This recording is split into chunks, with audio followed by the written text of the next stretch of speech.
Olá, mulheres! Eu sou Adriane Cardoso, do Ministério Vibe Mulher, da Vibe Igreja. Hoje nós falaremos sobre inimigos da devoção. Esse é o segundo vídeo sobre a série Devoção. Vamos lá? Inimigos da devoção. Listei 5 inimigos da devoção que nós falaremos nesse vídeo. O primeiro, excesso de atividades. O segundo, falta de planejamento do seu dia. O terceiro, excesso de redes sociais e investimento em cultura pop. O quarto, relacionamento com pessoas que não buscam uma vida devocional. E quinto, o descontentamento. Sobre o excesso de atividades, o trabalho diário. No livro de Eclesiastes, vemos o pregador analisar o sentido da vida. No capítulo 2, verso 10, diz assim: na verdade, eu me alegrei em todo o meu trabalho, e essa foi a recompensa de todo o esforço. Porém, no verso 11, ele diz: percebi que tudo foi inútil e que corri atrás do vento. O tempo gasto com as tarefas do dia a dia e com o próprio ato de viver e sobreviver podem e devem nos trazer alegria, porém não podem nos consumir a ponto de não termos tempo para contemplar o Criador. Se assim for, esse ciclo da vida, nascer, comer, crescer e morrer, não teria sentido algum, que é o que o pregador do livro de Eclesiastes conclui em suas observações. Porém, quando todo o ciclo da vida é para mostrar justamente a glória do Deus Criador, que deseja se relacionar conosco, todo o ciclo da vida que antes era sem sentido se torna totalmente aceito, mesmo que ainda não compreendido. Segundo inimigo da devoção, a falta de planejamento do seu dia. A falta de planejamento pode ser um inimigo da devoção, pois muitas vezes estamos tão comprometidas com o ciclo da vida que esquecemos que a vida é um presente dado por Deus. Eu realmente acredito que uma vida organizada, onde é possível cumprir as tarefas exigidas na manutenção desta vida carnal e a manutenção de um relacionamento íntimo com Deus, só venha nos ajudar a manter o compromisso marcado lá no Éden, um compromisso firmado que um triste dia Adão não compareceu. A palavra de Deus diz em Gênesis 3:8 o seguinte: e ouviram a voz do Senhor Deus, que passeava no jardim pela viração do dia. E esconderam-se Adão e sua mulher da presença do Senhor Deus, entre as árvores do jardim. Adão e Eva se encontravam com Deus na viração do dia para caminhar e conversar. Era um compromisso marcado. Já imaginou? Que papo era aquele? Vamos contar como foi o nosso dia de trabalho aqui no jardim e nós vamos contar algumas ideias que tivemos. Imagina como é que era essa conversa. Adão, Eva e Deus.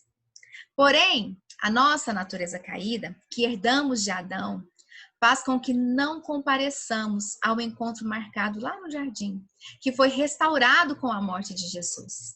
O encontro que havia sido riscado da agenda de Deus agora foi agendado pela eternidade.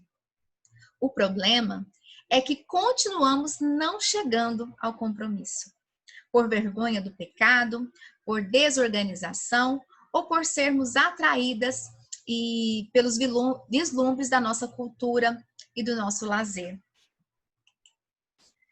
O terceiro inimigo da vida devocional: excesso de redes sociais e investimentos na cultura pop. Gostar de redes sociais, filmes, livros não é um problema em si. O problema é quando permitimos que o lazer consuma tanto tempo quanto o trabalho diário que a própria vida já nos exige. E esse tempo gasto entre essas coisas não permite que cheguemos ao compromisso marcado com o Criador. O tempo de contemplação e conversa com Deus é esquecido, adiado, até que simplesmente a relação entre nós e o nosso Deus Criador, aquele que projetou todo o plano para o nosso resgate e vida eterna, ele se esfria. A palavra de Deus em Efésios 5,15, nos convida a remir o tempo. Ela diz assim: tenham cuidado com a maneira como vocês vivem, que não seja como os insensatos, mas como os sábios, aproveitando ao máximo cada oportunidade, porque os dias são maus. Efésios 5:15, 16. Uma mudança na sua rotina, na sua agenda, pode ajudar e muito a você manter uma vida devocional diligente. Porém, não é esta a única mudança que deve ser feita. Você deve crescer e amadurecer na fé. Você precisa mudar seu olhar diante da caminhada cristã. O quarto inimigo da devoção é o relacionamento com pessoas que não buscam uma vida devocional. Quando você convive em demasia com pessoas que falam pouco ou quase nada sobre a realidade da eternidade e da vida com Deus, é possível que você não sinta falta ou desejo de conhecê-lo. Afinal, o assunto que você mais ouve não é a respeito de Deus e seu plano para a humanidade. Seu assunto stalkeado, lembra? Será aqueles que você precisa conhecer para se relacionar com essas pessoas que não se preocupam com os planos de Deus. Mas ao contrário, experimente conviver com pessoas que conversam, leem a Bíblia e livros que tratam dos assuntos do eterno. Certamente você também manterá seu interesse por Cristo de maneira mais viva. Então, em contraposição ao título desse tópico, se relacionar com uma igreja bíblica lhe trará sim um desejo de manter um relacionamento íntimo com Deus.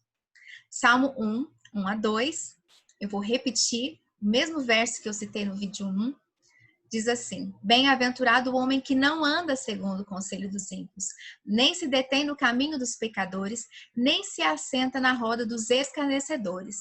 Antes, tem o seu prazer na lei do Senhor, e na sua lei medita de dia e de noite.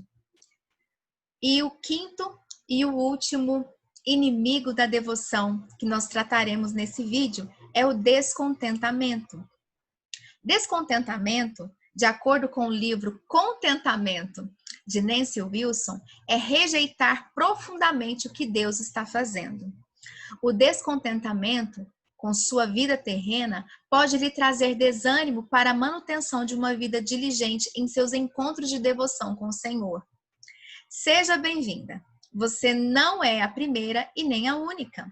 Esse pecado nos acompanha desde o início. Esse pecado, o descontentamento, nos acompanha desde o Éden. O descontentamento ou a falta de contentamento está presente no coração dos homens desde o jardim.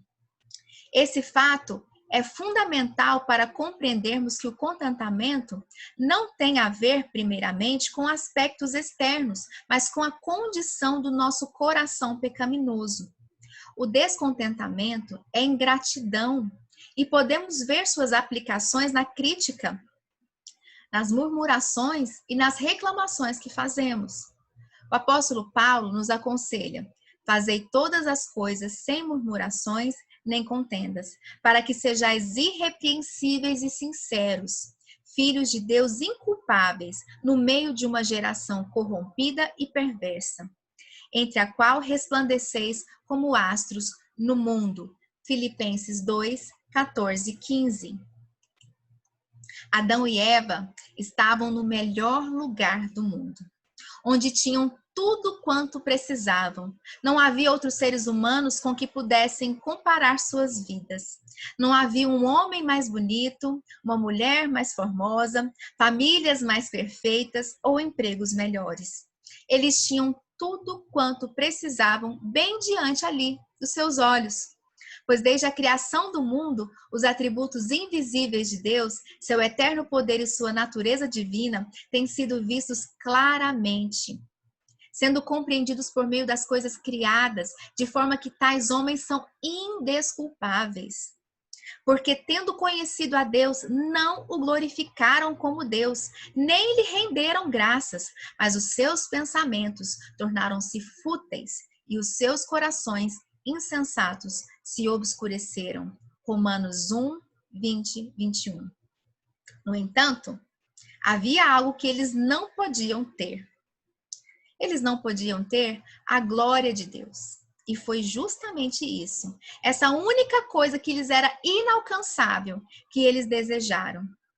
No dia em que dele comerdes, se vos abrirão os olhos, disse a serpente, e serão como Deus, sereis conhecedores do bem e do mal.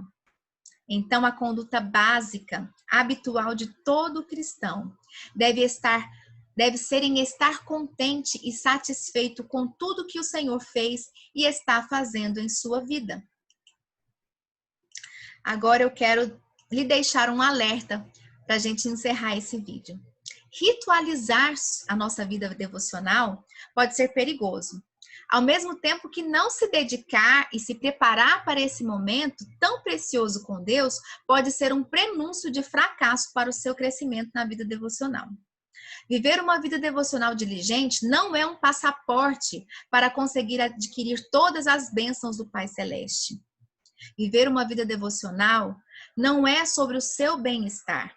Viver uma vida devocional é sobre obediência, relacionamento com Deus e contentamento. C.S. Lewis tem uma frase que diz assim: mera mudança não é crescimento. Crescimento é a síntese de mudança e continuidade. E onde não há continuidade, não há crescimento. Que Deus te abençoe e você possa usufruir dessa palavra para a aplicação da devoção na sua vida diária. Um grande beijo, fica com Deus.